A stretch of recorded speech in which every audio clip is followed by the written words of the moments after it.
গাজীপুরের কালিয়াকৈরের মধ্যপাড়া ইউনিয়নে ঠেঙ্গারবান্ধা এলাকায় এক বসত বাড়িতে হামলা চালিয়ে আসবাবপত্র ভাঙচুর ও নগদ টাকা স্বর্ণালংকার লুট করে নিয়ে গেছে দুষ্কৃতিকারীরা।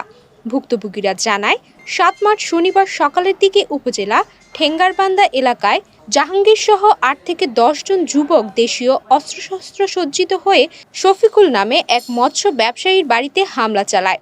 হামলাকারীরা বাড়ির মালিক শফিকুর ও তার স্ত্রী মাকসুদা মা সুফিয়া বেগম সহ ৩ জনকে পিটিয়ে গুরুতর আহত করে। এ সময় তারা ঘরে থাকা নগদ ৩০ লাখ টাকা, ১০ ভরি স্বর্ণ লুট করে নিয়ে যায়। বাড়ির লোকজনের চিৎকারে আশেপাশের লোকজন ছুটে আসলে হামলাকারীরা দ্রুত ঘটনাস্থল ত্যাগ করে।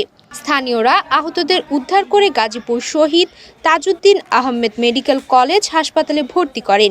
এ ঘটনায় এলাকার থমথম পরিবেশ বিরাজ করছে। খবর পেয়ে ঘটনাস্থল পরিদর্শন করে পুলিশ।